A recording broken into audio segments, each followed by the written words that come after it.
ఇప్పుడు చెప్పండి, దేవుడు ఎవరు? మీ నాన్న. నిన్ను ప్రేమిస్తున్నాడా లేదా? మరి ప్రేమిస్తే మరి నీకు ఈ అప్పులు ఎందుకమ్మా, ఈ ఎగసాట్లు ఎందుకు, ఈ రోగాలు ఎందుకు, ఈ సమస్యలు ఎందుకు, ఈ బాధలు ఎందుకు? ఎందుకు? అరే వెంటనే డైలాగ్ రాలేదే, అవన్నీ అవసరం అన్నా అని. అవసరాన్ని బట్టే నేను ప్రేమించు వారిని అందరినీ గద్దించి శిక్షించుచున్నాను. దేవునికి స్తోత్రం. కొన్ని శిక్షణలు, కొన్ని ట్రైనింగ్లు మనకి అభ్యాసం కోసం కొన్ని అనుమతించాడు. ఇంకొకటి చెప్పనా, మనం శ్రమల్లో ఉండి బాధపడుతుంటే దేవుడు సంతోషంగా ఉండడంట, బాధపడతానే ఉంటాడంట. చూపించేదా వచనం బైబిల్లోంచి? చూడు, విలాప వాక్యాలు తీసుకొని చూడు. విలాప వాక్యాలు 3వ అధ్యాయం చూసుకో. మనం శ్రమ పడుతుంటే దేవుడు సంతోషంగా ఉండడంట. ఆయనే చెప్పాడు. విలాప వాక్యాలు 3వ అధ్యాయము 33వ వచనం చదువు. హృదయపూర్వకముగా ఆయన నరులకు విచారమునైనను బాధనైనను కలుగజేయడు. చూడండి ఆ మాట మళ్ళీ చదువు. హృదయపూర్వకముగా ఆయన నరులకు విచారమునైనను బాధనైనను కలుగజేయడు. హృదయపూర్వకంగా కలుగు చేయడంటే తప్పట్లేదురా తల్లి, తప్పట్లేదురా అయ్యా, ఏం చేద్దాం, నాకు ఇష్టం లేదు కానీ తప్పట్లా అన్నట్టు మనకు అనుమతించే శ్రమలు, అది కూడా హృదయపూర్వకంగా అనుమతించడంట. అనుమతించి కూడా బాధపడతాడంట. మరి హృదయపూర్వకంగా అనుమతించట్లేదంటే అర్థమైంది, బాధపడతానే చెప్పలేదండి. హృదయపూర్వకంగా ఆయన మనకు విచారమునైనను బాధనైనను కలుగు చేయడట. అంటే నొచ్చుకుంటానే, బాధపడతానే. ఇప్పుడు శ్రమల్లో నలుగుతూ మనం కన్నీళ్లు గారుస్తుంటే దేవుడు సావు, అంతే సావు అనడం. ఆయన కూడా బాధపడతాడు. బాధపడి ఆయన అంటుంటాడు, ఏమంటుంటాడు తెలుసా? తప్పలేదు కుమారుడా, నేను ఇట్ట గాయపరచాల్సి వచ్చింది, లేకపోతే నీవు దిగిరావు, నువ్వు మూర్ఖంగా ఉన్నావు, తప్పలా, నువ్వు బాగుపడినట్లు నీకు ఈ శ్రమ అనుమతించాల్సి వచ్చింది, నీవు సరిచేయబడినట్లు నా కుమారి నీకు ఈ శ్రమ అనుమతించాల్సి వచ్చింది, తట్టుకో తల్లి, కొంచెం ఓర్చుకో, ఇదంతా కలిసి నీ మంచిగా వచ్చేది అంటుంటాడు ఆయన.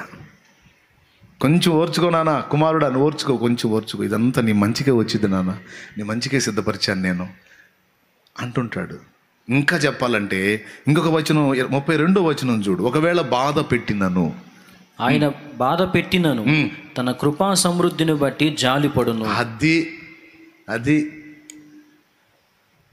బాధకు అనుమతించి కూడా, సమస్యకు అనుమతించి, శ్రమకు అనుమతించి కూడా మళ్ళా కృపా సమృద్ధి గలవాడు కదా, కృపను బట్టి జాలి పడతాడంట.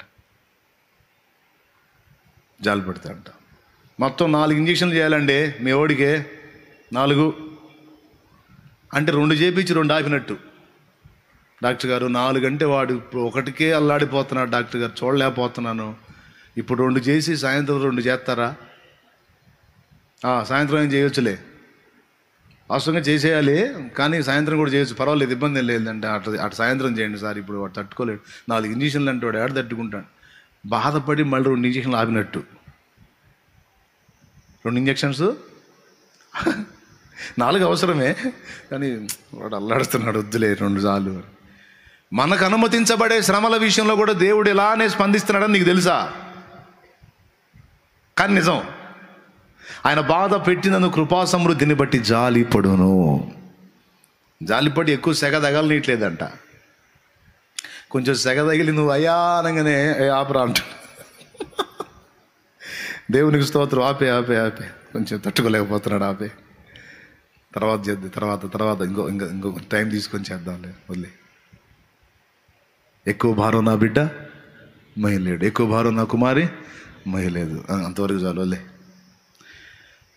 హృదయపూర్వకముగా ఆయన నరులకు బాధనైనను విచారమైన కలగజేయడు. ఒకవేళ బాధ పెట్టినను తన కృపా సమృద్ధిని బట్టి జాలి పడతాడు. శోధనతో పాటు శోధన తప్పించుకునే మార్గాన్ని కూడా ఆయన చూపిస్తాడు. కాబట్టి మళ్ళీ మీ హృదయాల్లో ఇదే నాటాలని నా ఆశ. ఆయన మన నాయన. ఎవరైనా మన నాయన, నాన్న, అబ్బా, తండ్రి ఆయనే. కాబట్టి ఇప్పుడు మీ మనసు కాస్త ప్రశాంతంగా ఆయనతో గడపాలనిపిస్తుందా? కాసేపు మాట్లాడుకోవాలనిపిస్తుందా? అట్టయితే నేను ఆపేస్తాను, ఆపి ప్రార్థన చేస్తాను. మాట్లాడుకుంటారా ప్రార్థనలో? మరి తర్వాత ప్రసంగం విందామా? సరిపోద్దా? అశోక్ ఇంకా సరిపోద్ది అంటున్నాడు. మనం దేవునితో గడుపుతాం, ఈవేళ దేవునితో గడుపుతాం. మన ప్రార్థనకి జవాబు ఇచ్చాడండి. చల్లగా అయిపోయింది దేశం. రాష్ట్రం చూడు ఎట చేశాడు దేవుడు.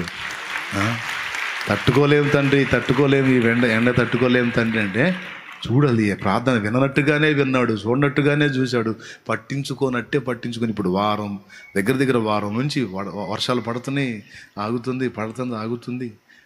లేకపోతే కూర్చునేవాళ్ళమా? నోళ్ళు తెరిచేవాళ్ళం. దేవుడు ఎంత నమ్మదగిన, దేవునికి మహిమ. అయ్యా ఎట్నో చల్లబరిచావు, మళ్ళీ ఎండ రప్పించవాకని చెప్పి ప్రార్థన చేయండి. మళ్ళీ ఇది ఆగి ఎండ వచ్చిందా అయిపోయామే, మామూలుగా ఉండదు. నా తండ్రి గురించి మీకు కొన్ని మాటలు చెప్పగలిగాను, మీరు కూడా తృప్తిగా వినగలిగారు. భయపడకండి, కృంగిపోకండి, దిగులు పడకండి, విచారపడకండి. నీకు జన్మనిచ్చిన తండ్రిని నీకు దూరం అయి ఉండొచ్చేమో, కానీ ఈ తండ్రి నిన్ను ఎన్నడూ విడిచిపెట్టడు.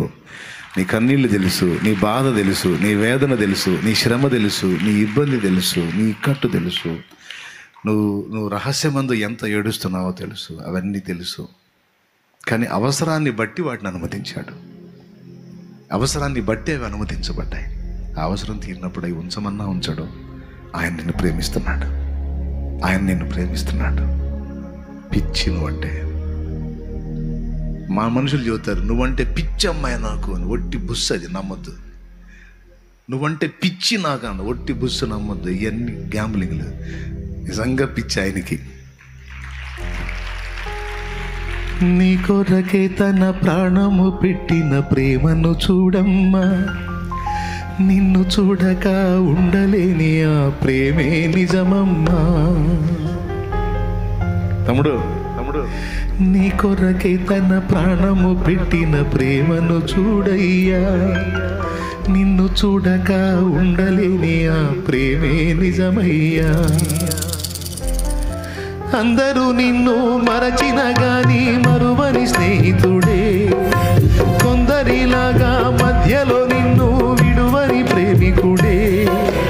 అందరూ నిన్ను మరచిన గాని మరువని స్నేహితుడే, కొందరిలాగా మధ్యలో నిన్ను విడువని ప్రేమికుడే.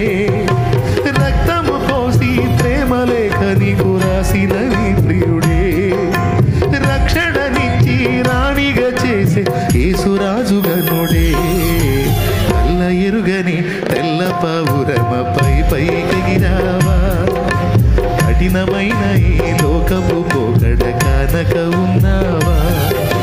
తెల్ల ఎరుగని తెల్ల పావురమపై పైకెగిరావా, కఠినమైన ఈ లోకపు పోకడ కానక ఉన్నావా. అయ్యో పావురమా, ఓ పావురమా, తెల్ల ఎరుగని తెల్ల పావురమపై పైకెగిరావా, కఠినమైన ఈ లోకపు పోకడ కానక ఉన్నావా. ప్రార్థన చేస్తున్నావా? ఇప్పుడు చెప్పండి, ఏం ఆశించి అడుగుతారు దేవుడిని? ఏం ఆశించి వెళ్తారు ఆయన దగ్గరికి? నానా మా నాన్న దగ్గర ఏం ఆశిస్తామైంది? అవసరమైతే నాన్నకి ఇస్తాం, భయం అయితే ధైర్యం కోసం అడుగుతాం, నాన్న భయంగా ఉందని చెబుతాం, బాధ కలిగితే నాన్న బాధగా ఉందని చెబుతాం. ఇంకేం ఆశిస్తాం? అంతే మాట్లాడు. లే మొక్కడు వెళ్ళే. ఆయనను ప్రేమించి ఆయన రెక్కలను ఆశ్రయించి, సేవకులు విశ్వాసులు అన్న భేదం లేదు, అందరూ మోకాళ్ళు. నాకు జన్మనిచ్చిన తండ్రి నాకు దూరమైన, నన్ను ఎప్పుడు ఎడబాయిని తండ్రిగా నువ్వు ఉన్నావు, విడనాడని తండ్రిగా నువ్వు ఉన్నావు. నన్ను వదిలిపెట్టు తండ్రి. నువ్వు నిజమే, నీ దగ్గర నుంచి ఏదో పొందుకుందామన్న ఆలోచన ఒకప్పుడు నాకు ఉండింది. అవసరాన్ని బట్టి, సమస్యల్ని బట్టి, బాధల్ని బట్టి, ఇరుకుల్ని బట్టి, ఇబ్బందులను బట్టి వాటికి భయపడి దేవా నాకు సాయం చేయని నేను అడిగాను. కానీ ఈరోజు తండ్రి దగ్గర ఏమడుగుతాను? బాధ చెప్పుకోవటం తప్ప. కానీ భూలోకంలో మాకున్న తండ్రి బాధ విని ఆయన కూడా ఏడుస్తాడు, వదిలేస్తాడు. కానీ నువ్వు నా తండ్రివి, ఆయన కంటే ఎక్కువ నువ్వు. బాధ నువ్వు వినటమే కాదు, నీకు ఇష్టమైతే దాని నుంచి విడిపించగలవు కూడా. కానీ నీతో ఉండాల్సిన రిలేషన్, అనుబంధం నాకు ఈరోజు నేర్పించావు. ఎప్పుడు నీ దగ్గరికి చేరినని తండ్రిలాగానే చేరతాను.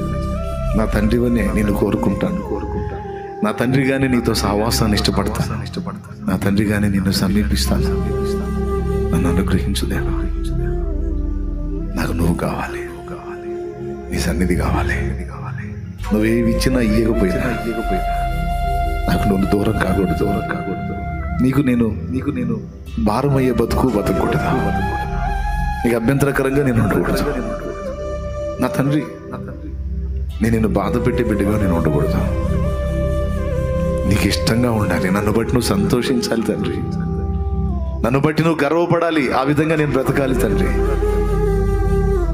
నాకు నువ్వు కావాలని అడుగుతావా? నీ పాదాలు కావాలని అడుగుతావా? నీ రెక్కలు కావాలని అడుగుతావా? రెక్కల క్రింద నాకు ఆశ్రయం కావాలని అడుగుతావా? నేను ఏమేమి ఎదుర్కొంటున్నానో, ఏమేమి అనుభవిస్తున్నానో అవన్నీ నీకు తెలుసు. నీకు చెప్పాల్సిన అవసరం లేదు. కానీ అవన్నిటినీ నేను కోరట్లేదు. అవన్నీ నాకు అవసరం అనుకుంటే ఉంచుతావు, అవసరం లేదనుకుంటే తీసేస్తావు. అవన్నీ నీకు తెలుసు ఏం చేయాలో. కానీ నీకు దూరం అయ్యాననేది ఒకటి మాత్రం నాకు అర్థమవుతుంది. నేను సరిగా నేను చేరుకోలేదని అర్థమవుతుంది. చేరవలసిన విధంగా, రావలసిన విధంగా నీ దగ్గరికి రాలేదని నాకు అర్థమైంది. కోరుకొనవలసిన విధంగా నేను కోరుకోలేదని నాకు అర్థమైంది. సిగ్గుపడుతున్నాను. మా నాన్నవి నువ్వు నాయన, మా నాన్నవి నువ్వే కావాలి. నీ సన్నిధి కావాలి, నీ పాదాలు కావాలి.